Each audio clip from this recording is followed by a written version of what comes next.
Hello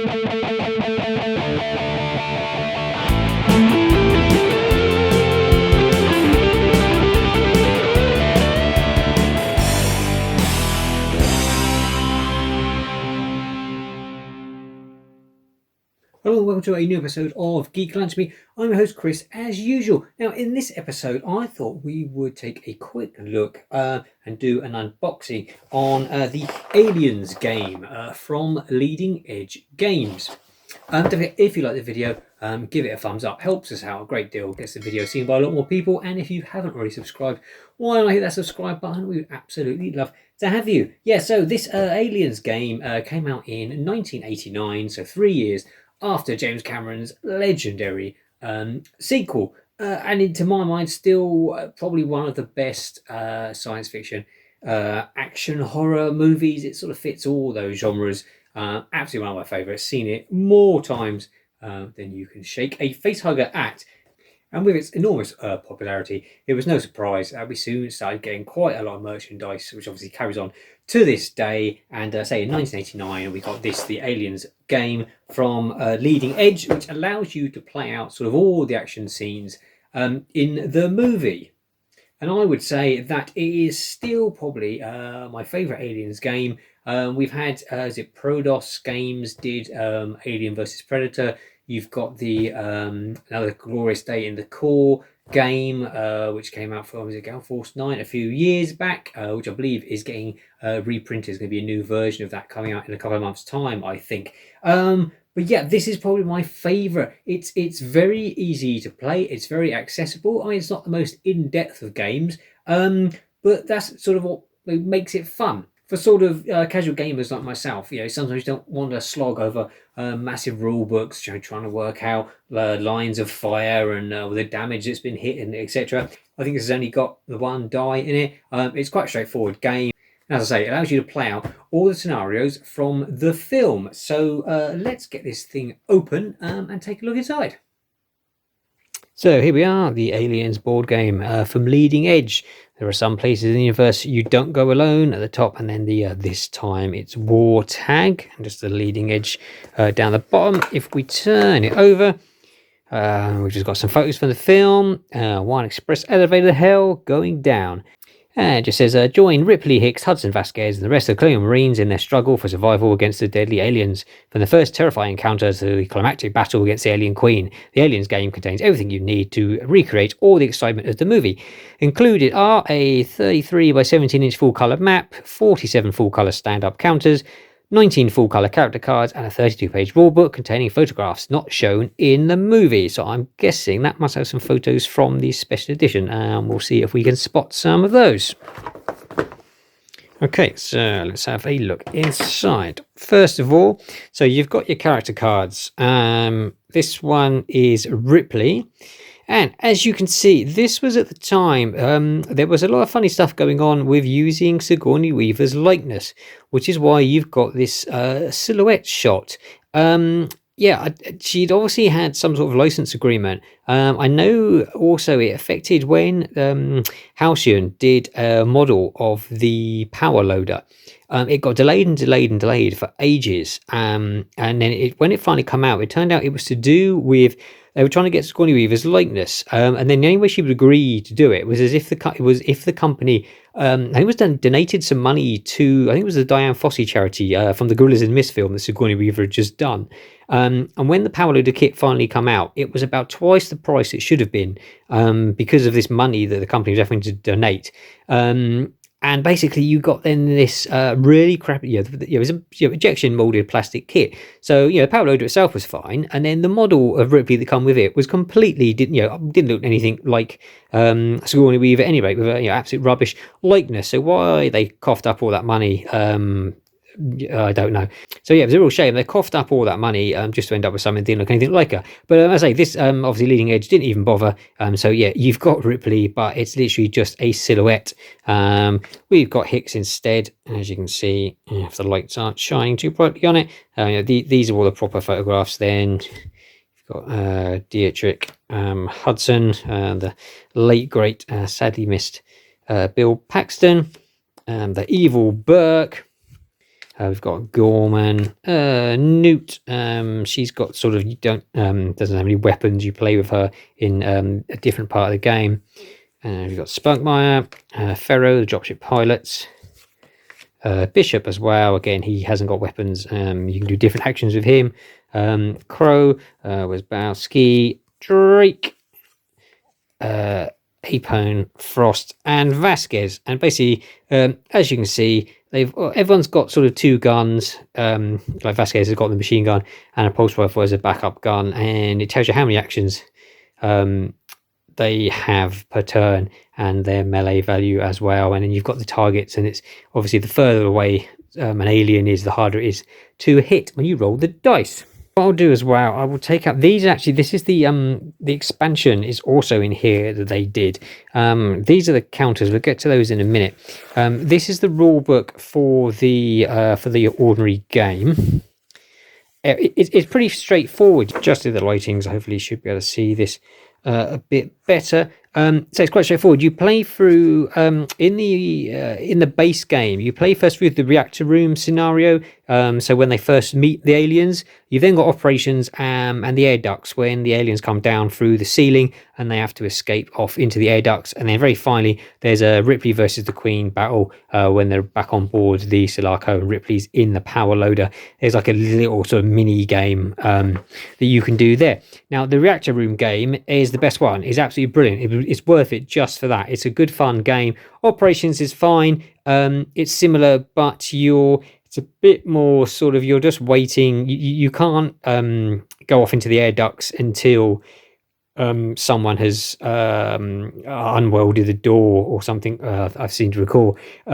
So yeah, you're basically all just jammed, firing away at aliens, waiting until you can get down into the air ducts. And then once you're in there, you've got aliens coming down. It'd be to explain on the map in a minute. I'll show you.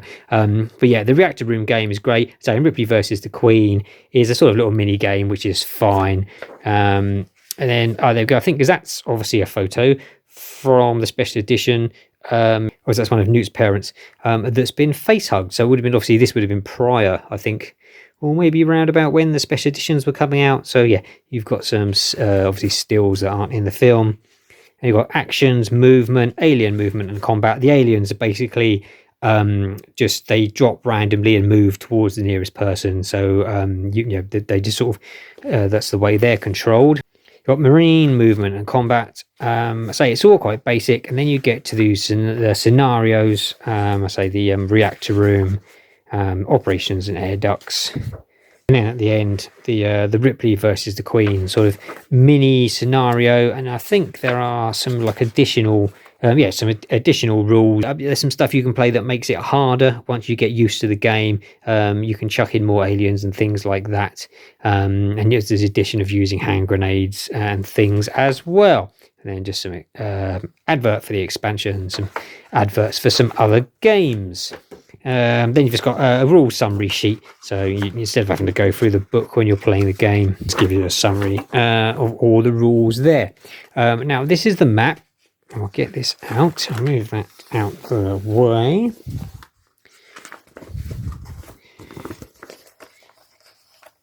So the map is fine. It is not drawn the greatest. It's sort of very almost like fan art. It's done sort of like with pencils and things like that.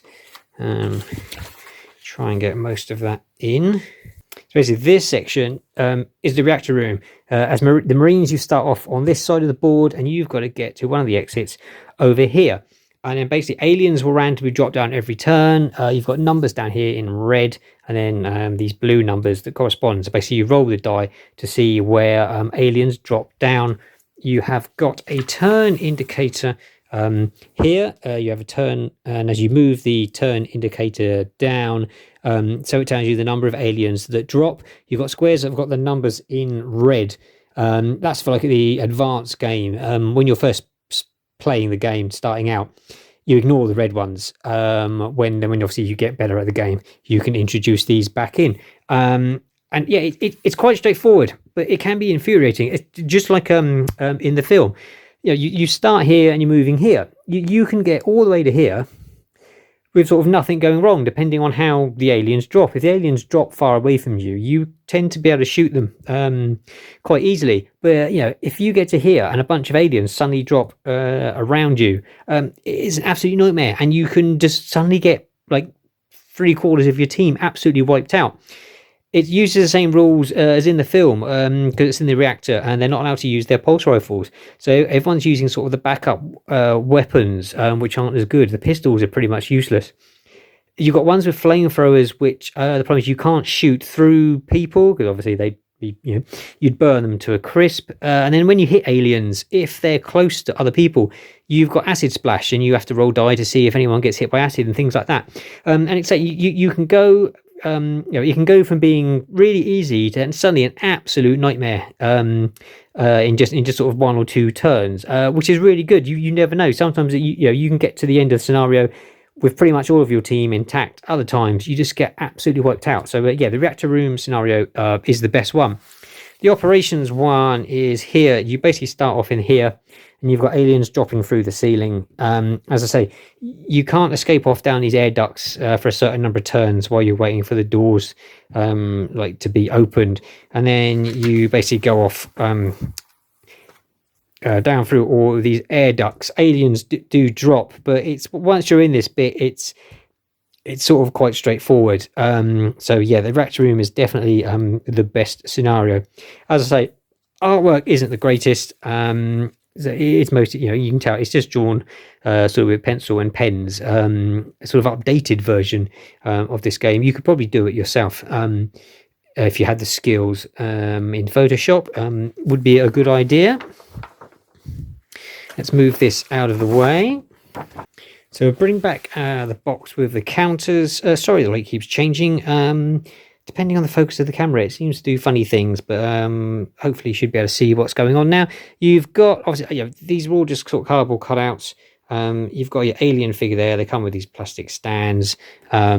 You've got face huggers, which actually are from the expansion, which I'll show you in a minute. You've got like Hicks there as well. Leading Edge did bring out some metal minis that you could buy separately, which I never got around to buying. But they're quite hard to get hold of now. There's some. If you're using the flamethrower, there are some additional rules where you can set things on fire, and therefore aliens can't move through them. That's just the turn indicator that you use just to mark down where you are, and you can see how many aliens. So obviously you've got there's loads of aliens, and you've got all the characters, all the different Marines. So let's move those out the way. This is the expansion, which basically gives you another map. It allows you to play. You've got expansion rules that allow you to say that it brings in additional rules of various different things. Then you've got different scenarios because you've got the alien queen. You can now, there's a new map, and you can go into like the alien hive from when Ripley goes in at the end of the movie as well. There's things like the dropship scenario, which doesn't actually use the map. It's just sort of rolling dice to decide if Spunkmeyer gets killed and what happens when the aliens attack the dropship and things like that. But then you go into scenarios, the hunt for the queen, which is a new one. And then it gives you different ways of playing the reactor room and the operations air duct scenario as well. This is just a reference card, that you can see when you roll the dice what happens with the acid spray, and sort of what happens when you attack aliens and whether they end up dead or incapacitated and wounded, things like that. This is basically the little board, come say, for the mini, when you've got Ripley in the power loader and the Queen in the Sulaco docking bay, and how you play the game there. It's quite straightforward. You're basically the Queen trying to obviously kill Ripley, and as Ripley you're trying to get the Queen into the airlock. So it's not, there isn't much to it, but it's quite a nice little addition. And then this is the map for the expansion, which is mainly made up, I think it's just the one. So you've got the this is the alien hive, effectively, where Ripley goes in looking for Newt, and basically as you go into the different rooms, so depending, you've got these room cards. Obviously, like with this one, you would turn it over, and that one would say you've got a face hugger. This one would be an alien. That one would be an alien, and this one, what we got going on? That'd be a queen alien and 2 aliens. So you'd be pretty buggered if you pulled that one out. Yeah, that's just another say scenario that the expansion adds on. So there you go. There is the Aliens board game from Leading Edge Games from 1989. As I say, still one of my favourite games to play. We still do play this one quite regularly. Say mostly the reactor room scenario. It's good fun. You can pick these up on eBay.